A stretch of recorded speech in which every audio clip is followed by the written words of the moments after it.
dan Conor Bradley lari untuk occupy space yang kosong pada masa tu. Masuk separuh masa kedua sebetulnya buat aku risau. Sebab Liverpool tak pegang bola banyak first half. Banyak kejap bayang-bayang lah orang kata. Of course Liverpool akan letih. Tema whole season Liverpool pula memang berkisar tentang betapa drastiknya penurunan stamina pada second half. Kosong-kosong pada first half bagiku tak ada mana kalau contohnya second half Liverpool kena rata. Tapi sama seperti menentang dengan Fulham, sebaliknya yang berlaku. Liverpool pegang 65% possession. Kalau tengok separuh masa kedua dan masih lagi rasa yang Arsenal lebih baik, susah aku nak faham. Itu pun Liverpool bermain tanpa 3 penyerang utama lah. Sampai minit ke 91, home team tak ada satu pun shot, 0 SG dan langsung tak ada bahaya daripada set piece lah. Sebab Liverpool memang meminimiskan impak daripada set piece tu sampailah minit 92, 93 macam tu. That last chance daripada Gabriel lah. Liverpool on the other hand lengkapkan 207 pas di separuh padang Arsenal pada separuh masa kedua. Paling banyak oleh pasukan yang melawat Emirates dalam 5 musim terakhir. And bagiku faktor terbesarnya jatuh kepada Jeremy Frimpong dan juga persembahan Ryan Gravenberch lah. Frimpong memang gila hidup pada second half tu. Arsenal tak boleh contain dia, tak boleh handle pace dia. Mungkin dalam situasi 1v1 based on speed alone, yang rasa lebih laju lagi kemungkinan Nuno Mendes ataupun Davies sajalah daripada Bayern Munich. Kelajuan dan juga directness, Frimpong memang satu weapon besar untuk Liverpool. Cuma masalahnya final ball tu memang mengecewakan kita semua lah. Aku nak cakap yang dia ni kena percaya lebih lah diri dah untuk shoot.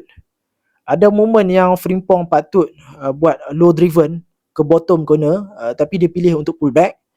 Yang tu sepatutnya saat dia shoot, stop forcing the cross. Worst case at least paksa lah kan David Raya untuk buat save. Mana nak tahu dia parry bola tu, kemudiannya bola tu jatuh balik ke pemain Liverpool, dapat open goal. Mana nak tahu ada rezeki ke. Ada yang sekali tu aku ingat Frimpong sebenarnya boleh masuk ke kotak penalti selepas dia beat Moise Kelly, tapi dia panik dan hantar bola terlalu awal pula. Boleh kata decision making tu lah memang kelok lah pada malam tu. Tapi apa-apa pun, walaupun final pass daripada Frimpong tak berapa cantik, aku rasakan perbezaan yang dia bawa tu lah yang membuatkan pace tu ialah satu benda, satu komoditi yang berharga sekarang ni. Mana-mana team memang akan jadi lebih bahaya bila mana ada speed dekat bahagian depan. Dan itulah satu yang Liverpool kena fikir ke depan ni.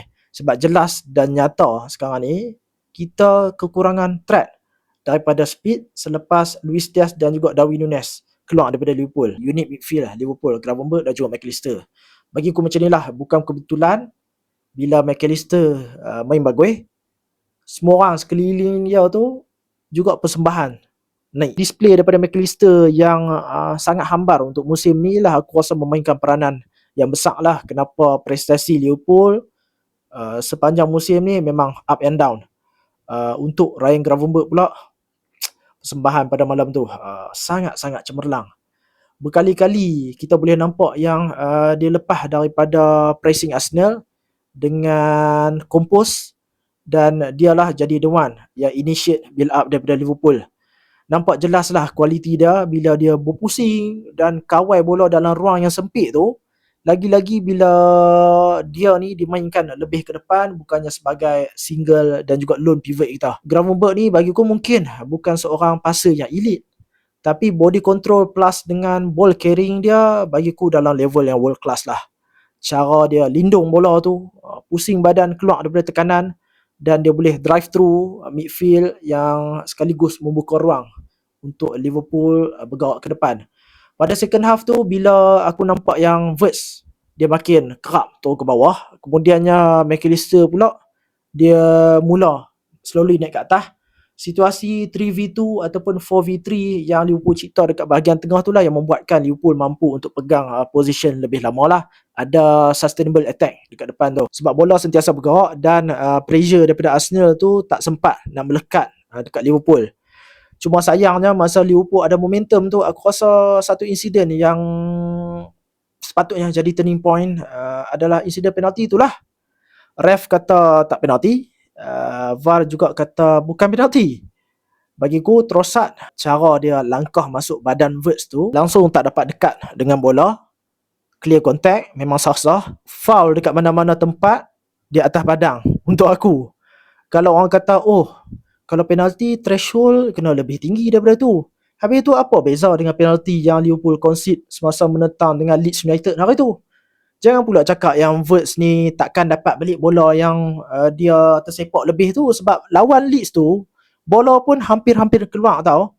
Kalau nak kira minimal contact. Apa pergi tengok balik penalti yang Autara katanya kena sepak dengan Van Dijk menentang dengan Brentford hari tu. Lagi soft daripada yang tu tau. Konsistensi lah. Yang tu saja rasanya orang minta. Dia nasib baik apa tau? Nasib baik jarak mata Liverpool dengan Arsenal ni jauh. Kalau kata jarak 1-2 mata saja terjadi benda macam tu, enak memang aku rasakan orang memang akan lebih mengamuk lah daripada apa sekarang ni. And last thing yang aku nak cakap tentang substitution. Arne Slot lah. Gakpo dia tak boleh tembus timba sepanjang perlawanan. Kerak hilang bola tapi still main 90 minit. Rio Ongumora pula masih lagi ternganga lah dekat bangku simpanan. Walaupun ramai nak masukkan Rio, termasuklah aku semasa perlawanan tu, aku rasa kena mengaku yang Gakpo pada malam tu defensively quite well. Dan juga penting apa yang dibuat. Maybe juga sebab scoreline masa tu 0-0 kot. So game state tu tak kena. That's why tangan Slot ni lebih kurang terikat. Sebab aku teringat semasa menentang dengan Palace dan juga MU, Liverpool memang eager untuk curi, untuk dapatkan semua 3 mata. Tapi bila attack terlalu eager, membuatkan tiba-tiba Liverpool terkena. End up Liverpool tak dapat pun 3 mata, 1 mata pun tak dapat. Lalah kali telur ayam. Aku tahu semua nak 3 mata dekat Emirates.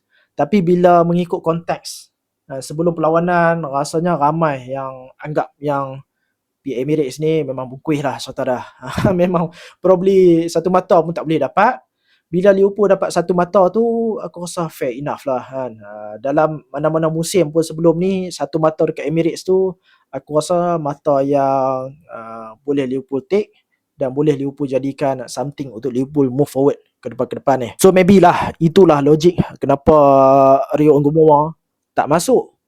That's my thinking anyway lah. Dan aku juga mungkin salah. Mungkin juga reason paling mudah sekali sebenarnya Arne Slot tak favor pun Rio. Itu cerita dia. To sums up, adakah Liverpool dah turn the corner sekarang? 10 matches unbeaten. Sekarang ni padu kan. 10 matches unbeaten lah. Untuk aku masih lagi awal. Awal lagi. Sebab sample size tu terlalu kecil untuk aku. Lagipun menentang dengan Arsenal, sama juga aku rasa situasi menentang dengan Aston Villa itu, menang dengan Real Madrid hari tu. Memang nampak solid. Tapi tengoklah apa yang jadi selepas tu. Kita tahu game yang Liverpool susah hadap biasanya apabila lawan opener ni memang akan set tempo yang tak kena dengan jiwa Liverpool lah. Sama ada chaos yang melampau yang membuatkan Liverpool tak boleh kawal, ataupun simply low block saja. Jadi terlalu awal lah nak kata ini satu titik perubahan untuk Liverpool. Betul-betul turn the corner apabila kita mula nampak corak serangan yang lebih sustainable lah. Defensively solid tanpa perlu menurunkan dan juga tone down kita punya attacking mindset. Buat masa ni bagiku fokus Arne Slot memang nampak sangatlah yang Liverpool kena kurangkan risiko, kawal game tu dan juga kurangkan variance lah. Sesuatu yang low risk tapi juga dalam masa yang sama low reward jugalah dengan lambakan draw yang kita nampak, yang membuatkan aku rasa tunggu dulu, kita tengok dulu apa yang jadi selepas ni.